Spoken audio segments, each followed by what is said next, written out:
Hello student, स्वागत है एक बार आपका फिर से एसएसटी पे। तो स्टूडेंट्स हम देख रहे हैं प्रिज्म वाले चैप्टर को बहुत ही अच्छे तरीके से। तो आज हम देख लेते हैं इसके हम आगे, और ये इसका सेकंड पार्ट है। अगर आपने इसके फर्स्ट पार्ट को नहीं देखा है तो प्लीज़ जाके उसको देख लीजिएगा, वरना आपको शायद कुछ चीज़ें नहीं समझ में आएंगी। तो देखते हैं आज जो हमारा टॉपिक है वो क्या है कि प्रिज्म द्वारा प्रकाश का अपवर्तन। क्या है प्रिज्म द्वारा प्रकाश का अपवर्तन? इसके पहले हमने प्रिज्म को काफ़ी अच्छे से समझा हुआ था। पिछले एक महीने से हम सिर्फ न्यूमेरिकल को ही देख रहे हैं।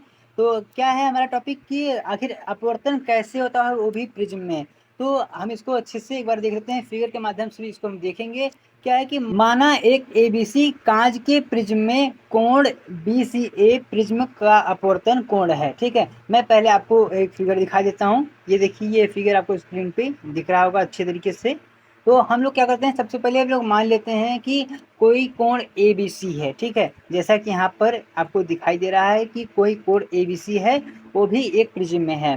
फिर बी सी ए प्रकाश की जो उसका अपवर्तन होगा, ये इसका एक दूसरा कोण बनने वाला है। उसके बाद हम क्या कहते हैं, माना कि वायु से प्रकाश की किरण पी क्यू, कोई इसकी किरण है वायु से चल के आती है और ए बी सी पे आके वह आपतित होती है।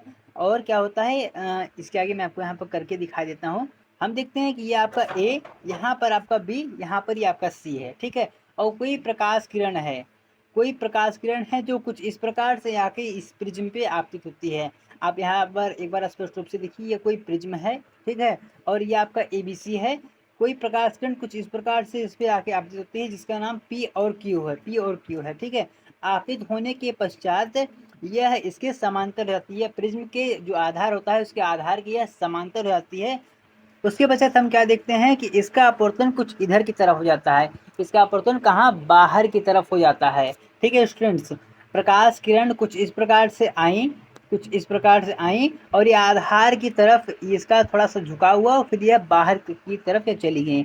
इसके बाद स्टूडेंट्स हम यहाँ पर क्या देखते हैं कि अगर हम यहाँ पर देखें, कुछ इस तरीके से देखते हैं तो हमें एक यहाँ कोण दिखाई देता है और एक कोण हमें यहाँ दिखाई देता है। ठीक इसी प्रकार से अगर हम यहाँ भी देखें तो हमें एक कोण यहाँ दिखाई देगा, एक कोण यहाँ दिखाई देगा। आपने काफ़ी अच्छे से पढ़ा होगा आई और आर, यह कोण आपने काफ़ी अच्छे से समझ लिया होगा। तो यह वही कोण है, यहाँ पर ये आपका आई वाला कोण है, यहाँ पे आपका आर कोण है। ठीक इसी प्रकार आई और आर, ये आपका यहाँ पर दो कोण बन रहे हैं। इसके बाद स्टूडेंट्स हम क्या देखते हैं, जैसे कोई प्रकाश किरण ऐसे आई थी, ऐसे ऐसे गई थी। अगर हम इसको आगे की तरफ बढ़ा दें तो यह कुछ इस प्रकार से जाएगी और यह कुछ इस प्रकार से आएगी, और यह यहाँ कहीं इसके एकदम बीच में सेंटर पे मिल रही है। और जहाँ पे ये मिल रही है इसका अपवर्तनांक एक कोण बन जाता है। इसे डेल्टा के माध्यम से या थीटा के माध्यम से दिखाते हैं।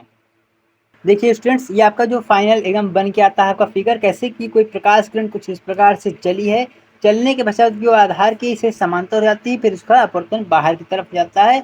यह आपका पी क्यू प्रकाश किरण आई थी और ये जो आपका समांतर गई है यह क्यू आर है। इसके बाद ये आपका आर एस प्रकाश किरण आपके बाहर की तरफ यह चली जाती है। और फिर हम इसमें क्या देखते हैं कि अगर हम ये जो प्रकाश किरण आई है इसको हम आगे अगर बढ़ा देते हैं कुछ इस प्रकार से, जब इसको हम आगे बढ़ा देते हैं तो आगे बढ़ाने पर हमको कुछ यहाँ पर एक कोण दिखाई देता है, क्योंकि ये ऐसे भी गई थी। ठीक है, जब ये ऐसे गई थी तो हमको यहाँ पर एक कोण स्पष्ट रूप से दिखाई देता है। और ठीक इसी प्रकार से जो ये प्रकाश किरण बाहर की तरफ गई थी, इसको भी जब आगे बढ़ाते हैं तो हमको यहाँ एक कोण स्पष्ट रूप से दिखाई देता है, जो कि आई डैश है। इसके बाद स्टूडेंट्स हमने आपको क्या बताया कि जब हम इसको आगे बढ़ा देते हैं और इसको भी आगे बढ़ा देते हैं, आपका पी और यस को, जो ये लाइन है इसको जब हम आगे बढ़ा देंगे तो हमको एक यहाँ पर कोण दिखाई देता है। कुछ इस प्रकार से इसको लिखते हैं। अब आगे देख लेते हैं स्टूडेंट्स, क्या विचलन कोण क्या होता है। विचलन कोण आपतित किरण तथा निर्गत किरण, यानी आपतित किरण आने वाली जो आपकी प्रकाश किरण है तथा जाने वाली जो आपका अपवर्तन जिसका हो चुका हो, वह जो किरण है उसके बीच का बना जो कोण होता है उसे विचलन कोण कहते हैं। उसे क्या कहते हैं, विचलन कोण कहते हैं। उसे कुछ इस प्रकार से लिखते हैं। कैसे, कुछ इस प्रकार से लिखते हैं। अब स्टूडेंट्स इसके आगे आपको कुछ मैं नोट बता दूं, जिसको आपको काफ़ी अच्छे से याद रख लेना है।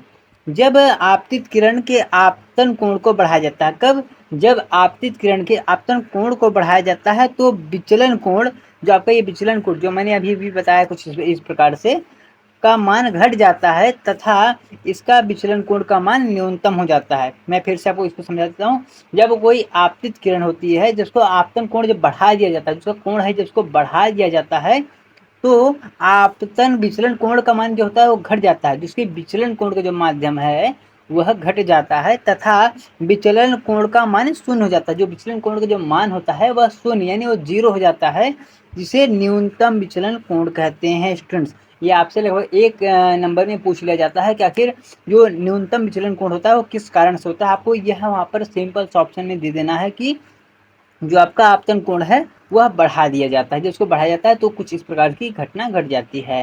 स्टूडेंट, बस आज के लिए इतने। आपको मिलेंगे इसके हम अगले पार्ट में। तब तक के लिए धन्यवाद।